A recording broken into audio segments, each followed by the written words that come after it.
Hey everybody, it's Mr. Michael here coming at you guys with a video for our basics. Alright, so I say a lot of times in class that we're going to do our basics, and I just want to make sure everybody knows exactly what that means.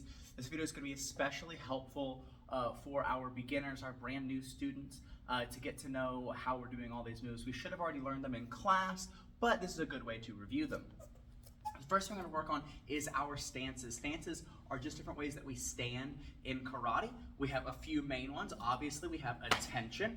So when I say attention, this is what everyone does. Everybody comes here, stand still, don't move. But we also have horse stance. So for horse stance, we put our hands on our hips. We spread our feet out, double shoulder width apart. So a shoulder width is how far apart our shoulders are. Double that, that's what we want. We don't want our toes pointed straight forward. We want them pointed off at an angle like so. And then we have our hands on our hips and we bend our knees. This is called a horse stance. We want to make sure we're not bending over or having legs straight or any combination of that. Knees bent, back straight, chest up, eyes forward. Good. We also have front stance. Front stance can be done on both legs. Put our right foot in front. Look down at the toes. And what I like to do is look down at my toes, keep my back straight, look down at my toes. Bend the knee until my knee covers my toes, and that should be exactly perfect where we want that knee bend. Very nice. My back leg is straight. Notice my hips are pointed forward. I don't want to be like this, what a lot of people do in their front stance. This is incorrect. We want to be pointed forward. Notice my feet are a little bit apart. You can see space between my legs. Not like this. Now you can't see anything. We want space between the legs. Good, good. Switch feet. Boom, boom. Same thing on the other leg. Make sure that knee is bent enough. Very good, just like that. We also have guard stance. This is one we usually use for kicks. Right leg goes back. This one's much smaller. Both legs are a little bit bent. They're not super bent, just a little bit. And my guard is up. This is where we do kicks for, mainly our front kicks. We can do that also on both sides. Here, we also have what we call our fighting stance or our side stance. We stand all the way sideways, guard is up towards the front. This is where we typically do our side kicks from. Or if we spread our feet apart a little bit, now this is kind of how we do our sparring drills from. We're doing our back fists and reverse punch and all that stuff. A couple more advanced stances would be our back stance. I'll do this one facing this way so everybody can see.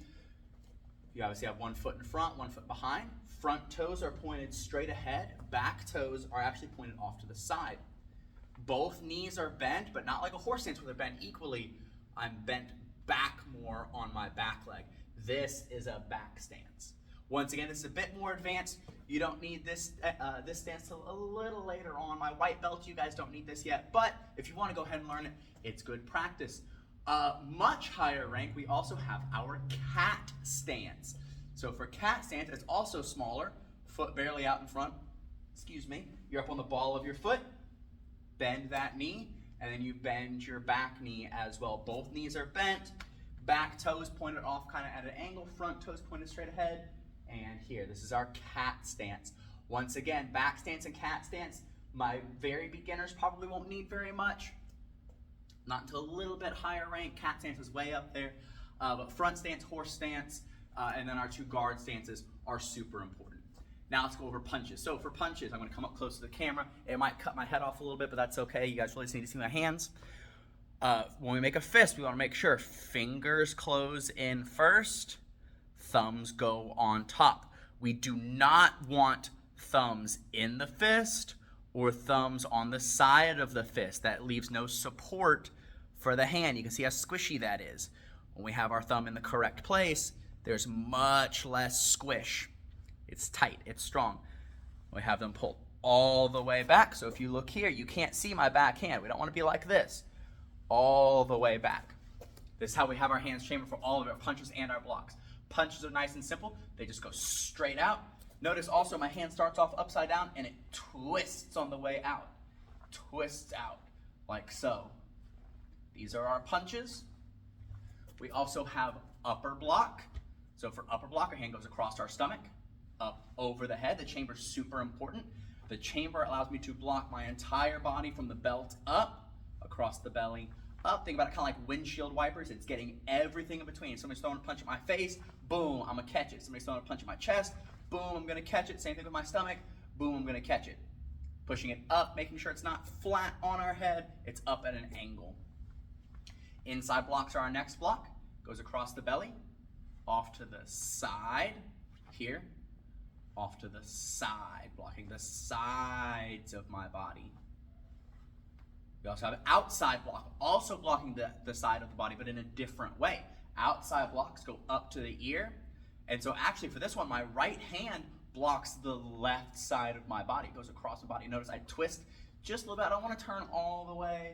A lot of people like to do spinny stuff. There's no spin there. It's just here.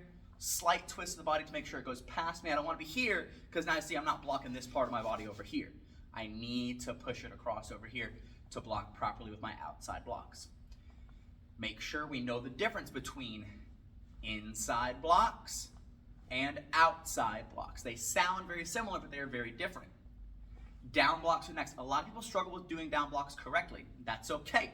The way it works, my hand goes up to my shoulder, and then from here, it just drops. A lot of people try to go here like so, but if you notice, I'm not blocking any of my body. I'm blocking over here. There's nothing important over here. I don't need to block over there. It goes here, goes across my body, and then stops just past my body. Once again, if I stop here, I'm not blocking any of this. I have to go past my body. Up and down. Up and down. Just like so. Next we have our kicks. So we're going to go back to our guard stance. I'm going to turn sideways so you guys can see all the mechanics. So I'm going to use my right leg. For front kicks, our kicking leg goes in back. This is the leg I'm going to kick with. That way it has more time to travel, more speed, more power. I have my guard up. I chamber. Then I kick. I rechamber. And I set it back down. Full speed. It's here. Just like that. Notice I still chamber, kick, and rechamber. It just happens fast. Boom. Just like so. Same thing when I do on the other side. Kick here. Chamber, kick, rechamber. Making sure you're hitting with the ball of the foot right under the toes. Finally, we have our side kick. We are kicking with our front leg. So if I'm kicking, if I want to use my right leg, I'm going to be kicking this direction for this example. My guard is up that way. Back toes point away from your target. That helps your hips turn over like they properly should for side kicks. Leg chambers up, flat like a table. Kicks off to the side, back, and down. Full speed, it's here. Boom, just like so. Same thing on the other side. Boom. Chamber, kick, rechamber. That's our side kick. Those are our super basic moves, as well as a couple more advanced stances.